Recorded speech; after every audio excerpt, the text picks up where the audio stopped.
Olá!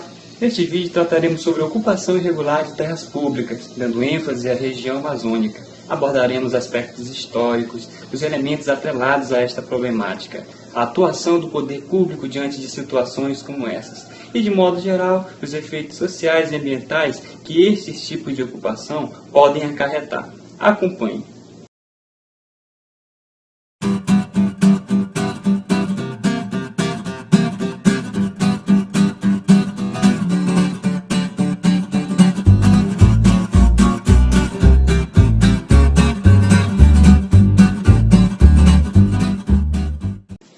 Voltando a períodos remotos, a ocupação irregular de terras públicas na região amazônica está ligada ao período conhecido como Ciclo da Borracha, compreendido entre os anos de 1870 e 1812. Esse período marca a consolidação política e demográfica brasileira sobre o território amazônico. A ocupação demográfica desta região foi possível graças à migração de aproximadamente meio milhão de camponeses do Nordeste brasileiro entre os anos de 1877 e 1880. Do ponto de vista histórico e econômico, é relevante sublinhar, como aponta Débora Magalhães de Limas Aires, que os locais de extração do látex, conhecido como seringais ou estados da borracha, foram estabelecidos em terras públicas e mantidos por meio da coerção física. Porém, a titularidade dos estados da borracha nem sempre foi legalizada. Em muitos casos, os limites territoriais dos seringais foram estabelecidos de acordo com a capacidade dos barões da borracha, conhecidos como patrões, para controlar o monopólio comercial, o aviamento, e esse controle era possível por meio da guarda privada. Outro momento histórico que marcou a ocupação irregular de terras públicas na região amazônica foi durante o regime militar, com a criação de um conjunto de medidas de modernização conservadora do campo, como programa de colonização, programa de desenvolvimento para o setor rural e abertura de estado, entre outras medidas macroeconômicas de ajuste estrutural da economia, do desemprego e da crise nos grandes centros urbanos. Estas medidas resultaram num grande movimento de ocupação da região amazônica, em que quase a totalidade das terras ocupadas eram terras devolutas, sem registro de propriedade. O que aconteceu nesse período em larga escala foi um processo conhecido como grilagem de terras. Grupo ou indivíduos, e agindo isoladamente ou em conluio com o proprietário de terras, ocuparam terras devolutas e delas retiraram, de forma ilegal, a madeira, obtendo recursos financeiros para custear a formação de lavoura e pasto. Isso foi possível devido ao baixo custo de oportunidade desses atores e também devido à ausência do Estado na região e à incapacidade de fiscalização. Tais atividades ilegais e não raro violentas foram realizadas com baixo risco de punição. Nesse processo, os índios e outras populações que ali estavam, como camponeses isolados e extrativistas, por exemplo, foram expulsos à força ou mortos. A partir da consolidação da posse da terra, esses grileiros vendiam suas áreas sem qualquer titulação e partiam para a abertura de novas áreas de floresta. Aqueles que compraram tais posses foram desenvolvendo agricultura e pecuária, e a partir da construção de novos municípios criaram condições para a titulação da terra. Tendo consigo a posse de um título ainda que ilegal, os fazendeiros recebiam crédito agrícola de agências de financiamento e desenvolvimento regional para expandir seus negócios. É importante observar, como argumenta Luiz Antônio Nascimento, titulado do programa Terra Legal, que existe diferença entre a nomenclatura ocupação irregular e invasão de terra. Ocupação irregular é aquela em que o cidadão de boa-fé precisa de um pedaço de terra, encontrando uma área desocupada e ocupando-a, passando-a a viver e trabalhar naquela área. É considerado irregular não por culpa dele, mas porque o Estado brasileiro não foi capaz de regularizar essa situação.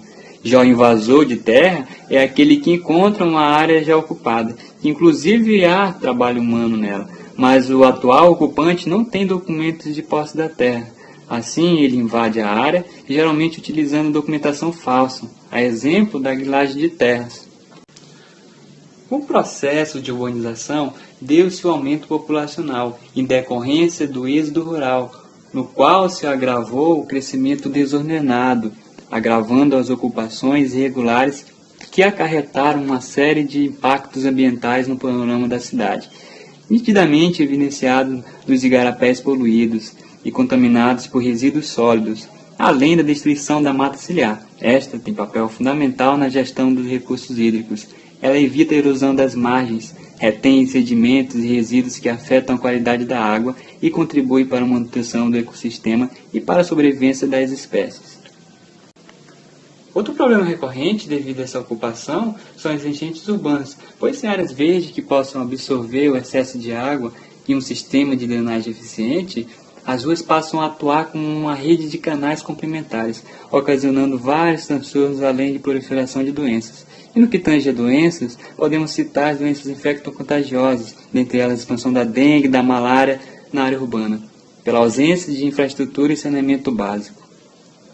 Do ponto de vista social e econômico, é importante ressaltar que a maioria dessas ocupações ocorre devido à falta de poder aquisitivo de homens e mulheres excluídos do mercado formal de trabalho, excluídos social e economicamente da cidade legal, pois em razão da supervalorização de terrenos e locais com infraestrutura adequada, veem-se jogados à própria sorte, ao total desamparo da lei e do Estado. O Estado, no entanto, por meio de poder público municipal, é que possui competência para regular a ordenação e ocupação do solo urbano. Porém, como se verifica, o Estado tem falhado ao fazer o seu papel. Para aprofundarmos mais o assunto abordado neste vídeo, fizemos alguns questionamentos à engenheira ambiental Laura Bernardes, que é perita criminal da Polícia Técnico-Científica do Estado do Amazonas. Acompanhe seus comentários. Bem, boa noite, eu sou Laura Bernardes, eu sou engenheira florestal e perita criminal da Polícia Técnico-Científica do Estado do Amazonas. E antes de começar, eu queria agradecer aqui o convite do terceiro período de Direito Noturno da Faculdade FAMetro por me convidar para responder algumas perguntas em relação à ocupação irregular de terras públicas. Bem, vocês me enviaram um questionário e eu escolhi as perguntas que eu acho bastante pertinentes, que acabam resumindo o problema da ocupação irregular de terras públicas. Mas vou falar um pouquinho também da ocupação irregular de terras privadas, que também vem sofrendo com essas invasões. Bem, a primeira pergunta que vocês me fizeram é se historicamente a ocupação irregular de terras públicas sempre foi um problema no estado do Amazonas, em que período ocorreu de forma intensificada. Então, vou voltar um pouquinho na história, no período do regime militar, em que houve um grande incentivo para a ocupação da região amazônica. Então, desde então, essa ocupação começou de maneira não planejada. E a gente, então, tem problemas de ocupação irregular desde essa época. Eu não posso falar muito sobre o estado do Amazonas, porque não é minha área de atuação. A gente acaba atuando muito mais na capital e nas cidades próximas à capital, porque a gente sabe da dificuldade de acesso a todos os municípios do Amazonas. Então eu posso dizer para você que a ocupação irregular é sim um problema recorrente. Se a gente analisar o município de Manaus e pegar alguns bairros muito antigos, como Educandos, o bairro da Glória, são todos bairros hoje consolidados, mas que iniciaram sua ocupação de maneira irregular, ou seja, com pequenas invasões, né, por pessoas procurando moradia, e que hoje a gente tem bairros consolidados. Esse problema continua, né, a gente tem casos de invasões no condomínio Viver Melhor, né, nas proximidades, a gente tem casos de invasões no bairro Parque 10, próximo à Avenida das Torres, a gente tem casos de invasão também aqui no estado do Tarumã. Então, assim, é um problema recorrente e contínuo, que se dá justamente pela falta de planejamento que o nosso país não tem desde a época que nós fomos colonizados. Então é sim um problema recorrente. A gente não tem só problemas de invasão em busca de moradia quando a gente pensa nas grandes cidades, mas a gente também tem problemas de invasão de terras públicas quando a gente fala das terras indígenas, que são invadidas em busca de minérios preciosos, né, como o ouro, como a prata. A gente tem problemas de invasão nas unidades de conservação, que são áreas protegidas para a exploração madeireira, dos recursos naturais que a nossa Amazônia tem. Agora, quando vocês me perguntam em que período ocorreu de forma intensificada, a gente vai ter que fazer uma pesquisa um pouco mais profunda, né? Buscar dados históricos. Eu prefiro não responder justamente por não poder precisar quando isso ocorreu de maneira mais intensificada. O que eu posso afirmar, e aí é com certeza, que é um problema muito recorrente e que está muito longe de ser resolvido por falta, principalmente, de planejamento. Bem, continuando, uma outra pergunta que vocês me fizeram e eu achei bem interessante é No âmbito penal, quais as punições a quem ocupa irregularmente as terras públicas? Bem, penalmente a gente tem regulamentando, né, as questões das ocupações irregulares, a Lei de Crimes Ambientais, que é a Lei 9.605 de 1998. Então ela é uma lei relativamente nova, né, e com penas muito brandas, né, porque os crimes ambientais, onde a gente pode incluir aí a ocupação de terras públicas, eles são considerados como os crimes de menor potencial ofensivo, né, ou menor potencial lesivo, alguns podem usar essa palavra. Então, a gente pode citar alguns como a prisão, né, a detenção, na verdade, e o pagamento de multa, a reparação do dano causado ao meio ambiente, que muitas vezes é muito grande. Então, quando a gente pensa na sanção penal relativa às invasões, a gente pensa na questão ambiental. No entanto, podem existir outras normas que podem regulamentar também essa questão das terras públicas. Eu não posso dizer nem afirmar porque a minha área de atuação é a área penal ambiental, né? Então vocês aí, como estudiosos do direito, podem pesquisar um pouquinho melhor para buscar outras normas que regulamentam essa questão. A pergunta sequente é: quais as consequências, né, a ausência de regularização na ocupação de terras públicas pode suscitar? Bem, a primeira consequência é, logo após a ação da invasão, né, para a invasão se acontecer, eu tenho que causar alguns danos ao meio ambiente. O primeiro deles é o desmatamento. Então, quando eu tiro as espécies vegetais daquela área, eu acabo que gero um processo de degradação do meio ambiente em ciclo, né, meio que vicioso. Então, primeiro eu desmato, ou seja, eu retiro a vegetação daquele lugar. Aquela vegetação que servia de abrigo para espécies da fauna, acaba fazendo com que essa fauna se afugente, procurando novos locais, novos nichos, novos hábitats. As que não conseguem sair acabam morrendo, né? Uma prática muito comum nessa ocupação irregular é, após desmatamento, ser colocado fogo na propriedade. Então isso também faz com que algumas espécies acabem morrendo, né, de animais.